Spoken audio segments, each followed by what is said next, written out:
পররাষ্ট্র উপদেষ্টা তৌহিদ সাহেব তিনি একটা বক্তব্য দিয়েছিলেন যে আমাদের অনেক উপদেষ্টারা বা তাদের সহকারীরা কূটনৈতিক পাসপোর্ট জমা দিয়েছে, এমনকি নির্বাচনের ঠিক পরপরই তারা বাংলাদেশ ছেড়ে পালিয়ে যাবে বা চলে যাবে।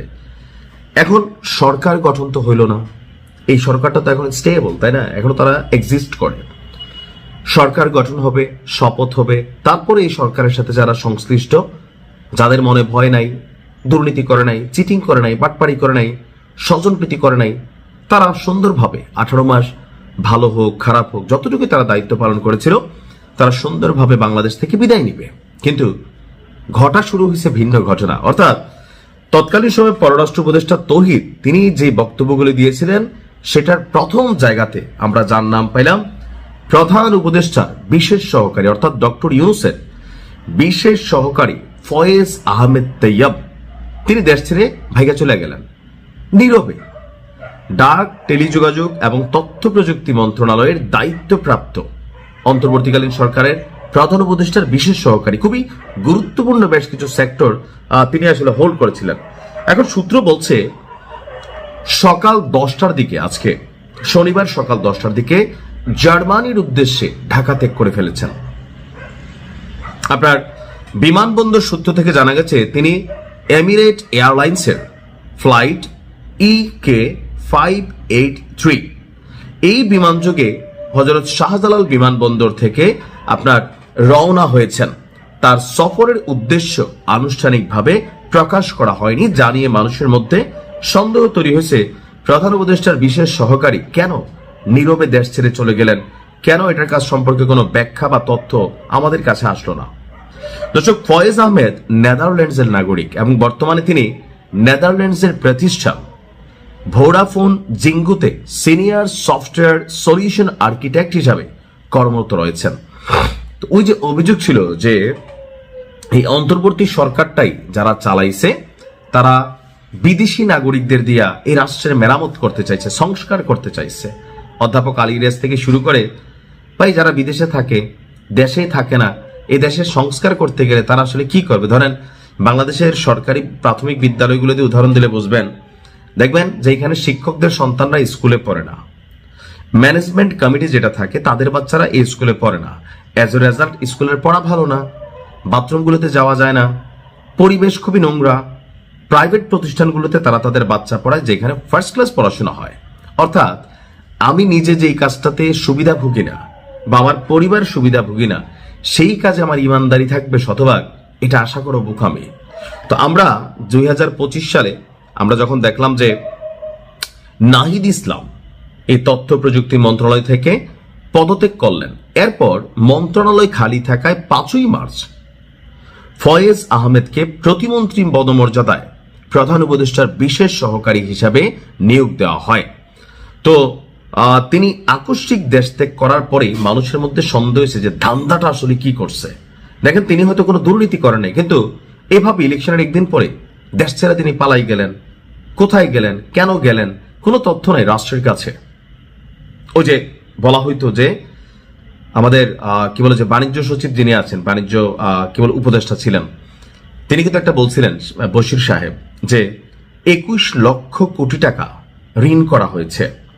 এই টোটাল টাকা কি রাষ্ট্রের কল্যাণে গেছে নাকি আসলে এরকম কোন উপদেষ্টাদের পকেটে আছে যে ডরে ভয়ে আগের থেকে লাল পাসপোর্ট জমা দিয়া ওই কূটনৈতিক পাসপোর্ট ফালাইয়া দেশি পাসপোর্ট দিয়ে দেশ ত্যাগের পরিকল্পনা ছিল? এটা প্রমাণিত হলো। পাল্টা বক্তব্যের দিন শেষ। আপনার ভোট হয়ে গেছে, ক্ষমতায় বিএনপি চলে গিয়েছে।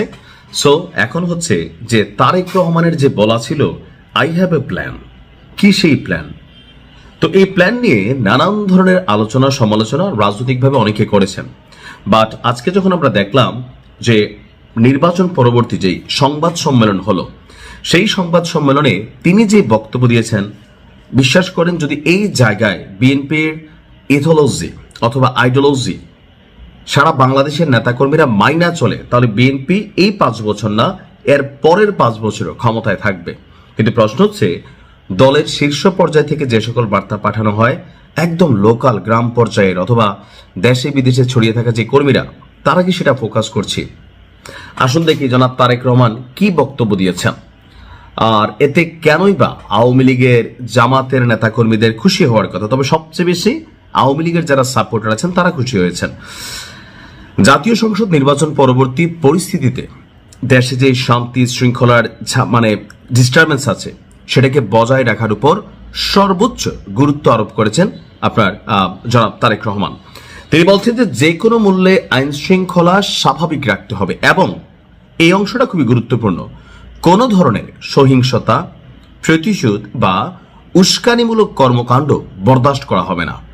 অর্থাৎ ক্ষমতায় পাওয়ার পরে এখন যেহেতু যারা বিএনপি নির্বাচিত হয়েছেন, এমপি হয়েছেন, তো তাদের যারা নেতাকর্মী অনেকে আওয়ামী লীগের তারা লাঞ্ছিত হয়েছেন, মিথ্যা মামলার শিকার হয়েছেন, নানান ধরনের ডিস্টারবেন্স হয়েছেন, অনেকের বিরুদ্ধে ব্যবস্থা নেওয়া হয়ে গেছে।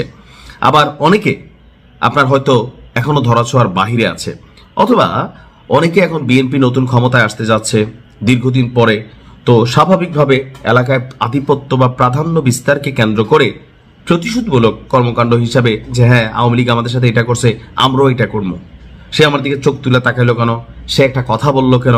তো এইরকম মেন্টালিটিতে যে সকল নেতাকর্মীরা আছেন তাদের জন্য জনাব তারেক রহমানের স্পষ্ট নির্দেশনা হচ্ছে যে কোনো ধরনের সহিংসতা, প্রতিশোধ বা উস্কানিমূলক কর্মকাণ্ড, তিনোটা জিনিস জাস্ট ব্যালেন্স হলে দেখবেন বাকিটা ইতিহাস।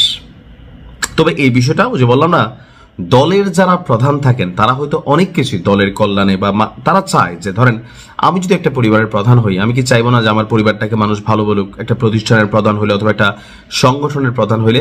তো তদ্রূপ তারেক রহমানও তিনি তার জায়গা থেকে অবশ্যই চান যে বিএনপিকে মানুষ ভালোবাসুক, অথবা অতীতে বিএনপির যে দুর্নাম ছিল বা নেগেটিভ পয়েন্টগুলো ছিল সেগুলো থেকে বের হয়ে 18 বছর পর যখন বিএনপি ক্ষমতায় আসছে, বিএনপি চায় যে জনাব তারেক রহমান অবশ্যই তারা চান যে মানুষ তাদেরকে ভালোবাসুক। ইভেন এই নির্বাচনে বিএনপির এই জয়ের পেছনে একটা বড় ভূমিকা আওয়ামী লীগের ভোটারদের ছিল, এটা অস্বীকার করার সুযোগ নেই। আওয়ামী লীগের ভোটাররা বিএনপির জামাতের তুলনায় কিছু কিছু জায়গায় আপনার হয়তো জামাতের ভোট আওয়ামী লীগ কাউন্ট করতে পারছে বা দিচ্ছে, কিন্তু ম্যাক্সিমাম জায়গায় এখানে আওয়ামী লীগের ভোটগুলো পড়ছে কিন্তু বিএনপির কাছে। আওয়ামী লীগ যদি 110টা ভোটও দিয়ে থাকে এর মধ্যে 8টাই গেছে বিএনপির ঘরে। তো আপনি দেখেন এরপরে ওই যে আমি আজকে নিউজটা করছিলাম নেত্রকোনায় সম্ভবত যে বিএনপি পাশ করার পরে আওয়ামী লীগের কার্যালয় খুলে দেওয়া হয়েছে। সো এটা কৃতজ্ঞতা স্বরূপ তারা চাচ্ছে যে এলাকার মধ্যে সম্প্রীতি থাকুক, রাজনীতিতে আপনার এই ধরনের বিষয়গুলো না থাকুক। তো আজকে বিকেলে হোটেল ইন্টারকন্টিনেন্টালে আয়োজিত সংবাদ সম্মেলনে তারেক রহমান এই কথা বলেন এবং তিনি নেতাকর্মীদের শান্ত এবং সতর্ক থাকার আহ্বান জানিয়েছেন।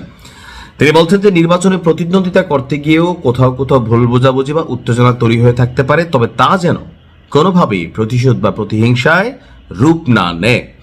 যে কোনো মূল্যে শান্তি শৃঙ্খলা বজায় রাখতে হবে, কোন রকমের অন্যায় কিংবা বেআইনি কর্মকাণ্ড বরদাস্ত করা হবে না। যাক, কথা তো আমরা সবসময় সুন্দরী দেখি। আর আইনি শাসন প্রতিষ্ঠায় সরকারি দল কিংবা বিরোধী দল, অন্য মত কিংবা ভিন্ন মত, প্রতিটি বাংলাদেশী নাগরিকের জন্য আইন সমান, আইন প্রয়োগ হবে বিধিবদ্ধ নিয়মে।